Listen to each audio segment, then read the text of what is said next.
What's up, guys? Harrison Graham here from Chat Sports. Earlier this week, I filmed an NFL mock draft with Blockbuster Trades on our main Chat Sports YouTube channel. Wanted to bring that over here to our draft channel and subscribe to our draft channel. NFL draft coming up in just a few days. We'll have coverage here on our draft channel by Chat Sports. So don't miss any of that. Subscribe and enjoy today's show.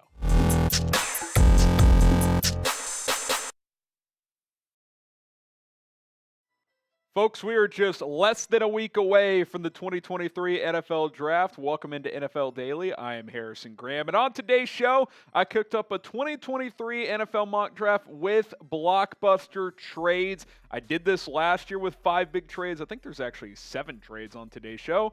Last year, I mocked the A.J. Brown to Philly trade. We'll see if I can hit on 1 or 2 again this year. Let's go ahead and jump on in here. With the number 1 overall pick, the Carolina Panthers select Bryce Young. Kind of feels like a formality at this point. I'd give it a 99% chance he ends up in Carolina. Number 2 pick, the Houston Texans select Will Anderson Jr. Kind of feels like the draft starts at number 2 now, with Bryce Young almost certainly going number 1 overall. I'm in the camp that the Texans should draft a quarterback number 2 overall, but there's a lot of buzz that they don't love C.J. Stroud and that they feel it's a little bit too early for Anthony Richardson and Will Levis. So take the best player available, arguably, and that is Will Anderson, and continue to build this roster. Again, I'm basing this mock based on what I think could happen, adding some trades in there as well. Should the Texans draft a quarterback at number 2? I think they should. I think they should just draft C.J. Stroud. I don't care that he has the same agent as Deshaun Watson. If you're going to blackball a player as an organization based on an agent, I think that's just bad business. D for draft, P for pass. Let me know what you guys think. Should the Texans draft a QB number 2 overall? Trade alert, da-da-da. First trade on the mock.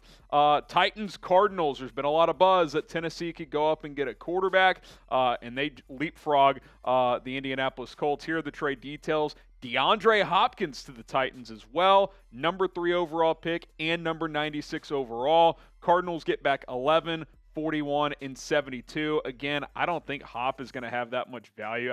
Probably like a 4th round. So they move back, get off of his contract, add 3 top 72 picks as Tennessee moves up, and they draft C.J. Stroud while adding him a weapon in DeAndre Hopkins. So I like this quite a bit for the Tennessee Titans. It's possible they'd have to give up a future pick as well, but I think if you're the Titans and you love Stroud or one of these quarterbacks, leapfrogging Indianapolis at 4 makes sense. I think Arizona's open for business, so that's what I opted to do here. So the Indianapolis Colts in this mock select Anthony Richardson. Now, there's been a lot of Will Levis smoke for Indy, so they could go that direction as well. But I think Richardson is the better prospect. I think he's got higher upside, so I opted to go in that direction here for the Colts. Share this video, spread the word, as we are pumping out NFL content every single day. And if you want to follow back on Twitter, there's a way to make that happen. Click the share button, select Twitter, and click post to Twitter. Before you do so, tag me in the tweet at HGrahamNFL, and then the first 10 shares get a follow back from yours truly. So let's make that happen. I'll give everyone a retweet who shares it, but I will also follow anyone back. The first 10 people, I should say, who share the video. All right, number 5 pick overall, Seattle Seahawks select Jalen Carter. There's conflicting reports out there. Here's what I know. It is smokescreen season, so take everything you hear and read with a grain of salt. But Pete Carroll is a big second chances guy. He has drafted plenty of players with character concerns in the past, and a lot of those guys have had success. I think Jalen Carter is by far the best player left in the draft at number 5 overall, arguably the best player in the draft period, so they select him here. The Detroit Lions get Christian Gonzalez, the cornerback out of Oregon. There's been a lot of buzz that they'll take a corner here. They could go quarterback depending on who's available to groom behind Jared Goff, but I'm going with Gonzalez. I think the highest upside corner in the NFL draft. Now, the Raiders are on the clock at number 7 overall, but I'm making a trade. Hey, Josh McDaniels, Patriots, Raiders connection, had to cook that up. Patriots could use some help at receiver. I know Juju Smith-Schuster signed there. He's probably going to play some slot. Hunter Renfrow strictly a slot, but I think you can mix and match, make that work there in New England. They move up to number 7 overall, add a 5th-round pick as well. Raiders drop to 14, but they pick up a top 50 selection, number 46 overall in doing so. And then the Patriots select Tyree Wilson, the edge rusher out of Texas Tech. There's been some chatter that the Texans might take him number 2 overall over Will Anderson. We'll see if that actually could happen, but Atlanta is definitely a threat to draft an edge, so New England leapfrogs him here and gets the best one on the board. Jackson Smith-Njigba goes to the Falcons at number 8. You know, I was kind of stuck on what to do here with Atlanta. I thought about Will Levis to take another quarterback, but I'm not high enough on him to take him and just completely kick Desmond Ridder to the curb. So I got rid of another weapon. You traded Calvin Ridley at the trade deadline last year. You've got Drake London and Kyle Pitts. I think you add Jackson Smith-Njigba, a guy who consistently gets open. Give Ridder the best chance to succeed this year. And if he doesn't, Atlanta will be drafting a quarterback in 2024.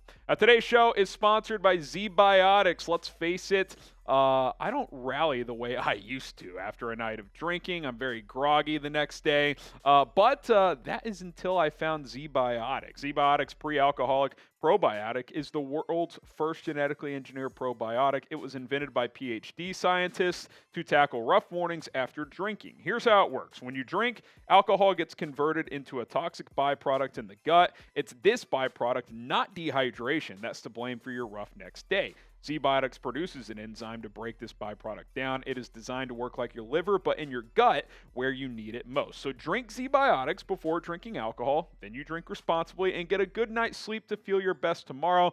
Give Z-Biotics a try yourself. Go to zbiotics.com/chatsports to get 15% off your first order when you use code chatsports at checkout at zbiotics.com/chatsports. Code chatsports. Z-Biotics is 100% money back guaranteed. So if you don't like the product for any reason, they will give you a refund, no questions asked. It comes in this little vial, just kind of a shot here. Rip it. Have a good night of drinking, get some rest. Next day, you'll be feeling as good as new. Code ChatSports to get that discount. zbiotics.com/chatsports. Check the comments and the description for that link and code.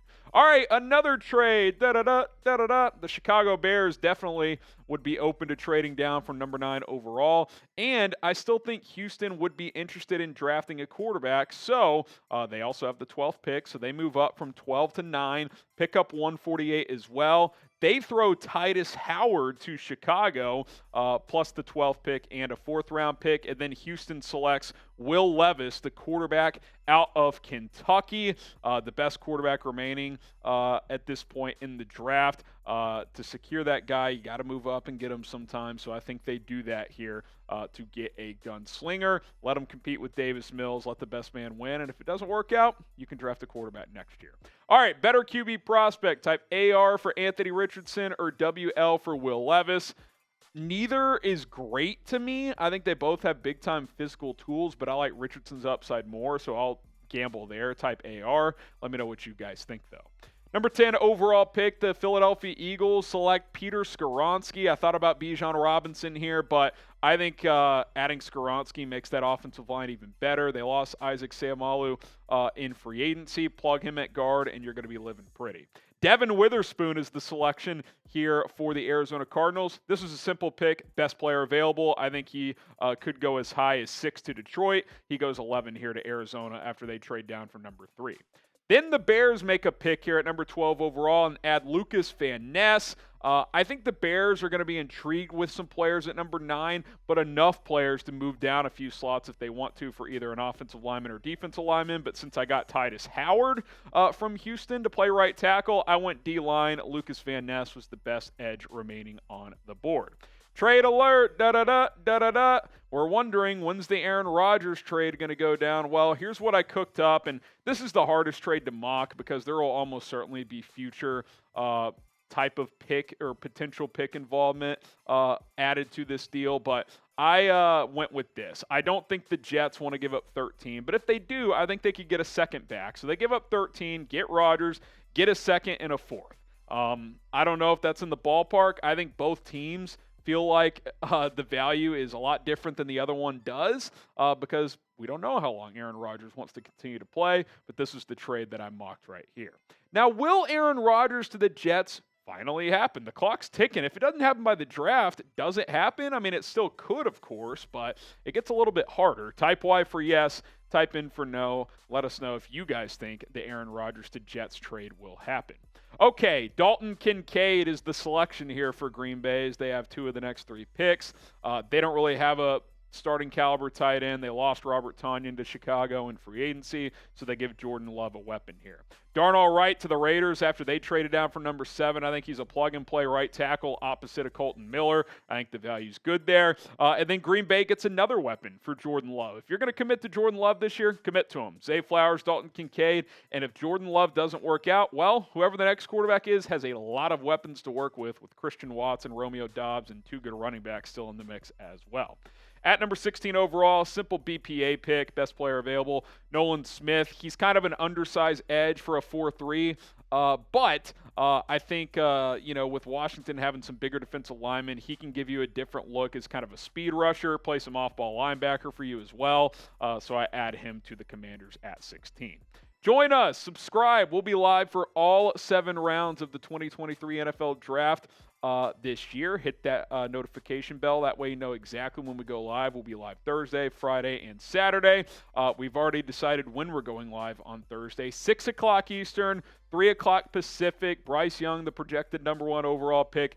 Join us this year as we will be live for all 7 rounds of the NFL Draft. Don't miss any of it here on Chat Sports.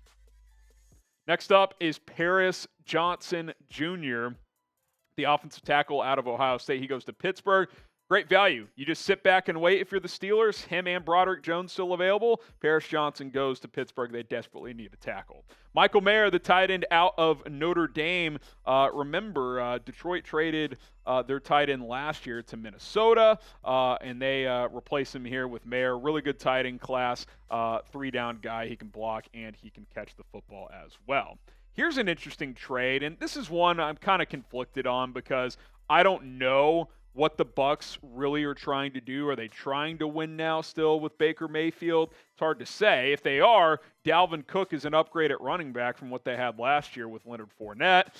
So Minnesota moves up to 19. Tampa drops to 23, picks up a 4th, and Dalvin Cook to be their lead workhorse. And then what does Minnesota do? Well, they replace him with the best player available. Bijan Robinson could go as high as 9 to Chicago, maybe 10 to Philadelphia, certainly in play there for Robinson. You go get your long-term replacement at running back if you are Minnesota. At number 20, Seattle gets Myles Murphy, the edge out of Clemson. He's kind of a wild card. I think he could be a fringe top 10 guy. He could also fall late in the first round. I think at 20 overall, the value's pretty good. Really good run stopper and needs to add to his pass rush arsenal. At number 21 overall, Deonte Banks, another corner, comes off the board out of Maryland. He's been moving up draft boards as of late. He could go even higher than this, but J.C. Jackson didn't play that well last year for the Chargers. Then he got hurt. I think adding a corner could make a lot of sense. Trade alert, da-da-da, da-da-da. Baltimore trades down with Kansas City. This was similar trade compensation to what the Chiefs did last year when they moved up from Trent McDuffie. I think they moved up from 29 to 21, in this case 31 to 22, so very similar. Obviously, you give up 31 there. You give up your late 3rd, and then one of your 4ths as well to jump up 9 spots in round 1. How many trades do you guys think will happen in round 1? I've got 7 here. Usually it's anywhere between 4 and 7, 4 and 8. What do you guys think? How many trades happen in the first round this year? Quentin Johnson, the selection here after the Chiefs move up. I think getting a bigger, twitchy receiver like this adds a different look to that offense. They obviously lost Juju Smith-Schuster in free agency, so adding a big guy that can go get the football could make some sense. Broderick Jones to Tampa. I think it's a good pick here, especially if you're staying in win now. Protect Baker Mayfield. They cut Donovan Smith. Jones can plug in and play left tackle. Certainly going to be a learning curve there as a rookie, but he's got all the tools to be really good. Joey Porter Jr., BPA pick here for Jacksonville. I think you get him in the final 25% of the first round. Really good value. He could go top 15. He's still on the board at 24 for the Jags. Jordan Addison, I'd be shocked if the Giants didn't take one of these receivers, assuming one of the round 1 level guys is there. Addison, Johnston, Flowers, etc. Jordan Addison's still here in this case. He's the pick for New York. Darnell Washington for the Dallas Cowboys at 26 overall. There's been a lot of buzz that they like Washington and some of these other tight ends. They lost Dalton Schultz in free agency. I think Washington's even better for this team. Emmanuel Forbes, the corner out of Mississippi State, he goes to Buffalo. This is, again, kind of just a best player available situation. Forbes could go top 20. He's sitting there at 27. Adds another piece to that secondary opposite of Tre'Davious White. Brian Branch, you lost Jesse Bates. Here's your replacement. Kind of simple, right, for Cincinnati. I think he's the one safety that could go in round 1. They go ahead and add him here. I was tempted to do Jahmyr Gibbs, but I settled on Brian Branch. Kalijah Cansey, the defensive tackle out of Pitt, he goes to New Orleans. He feels like a classic Dennis Allen defensive lineman, just a workhorse type, kind of a tweener, but his tape is really interesting, and I think he can play multiple spots on a defensive line. He goes 29th overall. Second pick for Philly in round 1, Brian Bresee. I kind of went trenches here. You get Skoronski at 10. You get Bresee here. You lost some defensive linemen in free agency, Javon Hargrave to the 49ers. Bresee's not Javon Hargrave, but he's a guy that can plug in and play at a pretty high level.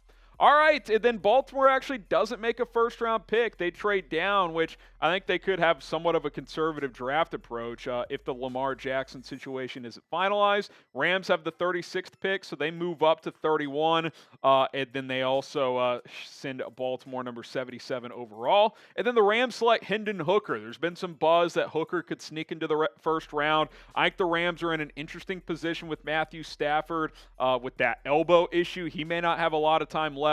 Hooker with the ACL injury, whoever drafts him will likely treat his first year as a redshirt. So why not get that fifth-year option by getting him in the first round? And I think a lot of the criticism around Hooker is, gimmicky offense, didn't have to make a ton of reads. Well, that was very similar to Jared Goff when the Rams had him with Sean McVay, and McVay kind of maximized Goff. I think he could do some similar things with Hooker in this offense down the road.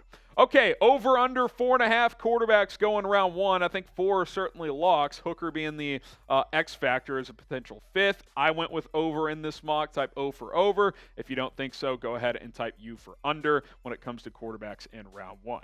All right, there you have it. Blockbuster trades on today's mock draft. I love doing this exercise. I did it last year. I plan to do it year after year here leading up to the draft. Subscribe. Join us Thursday night for round 1. It's going to be a hell of a time.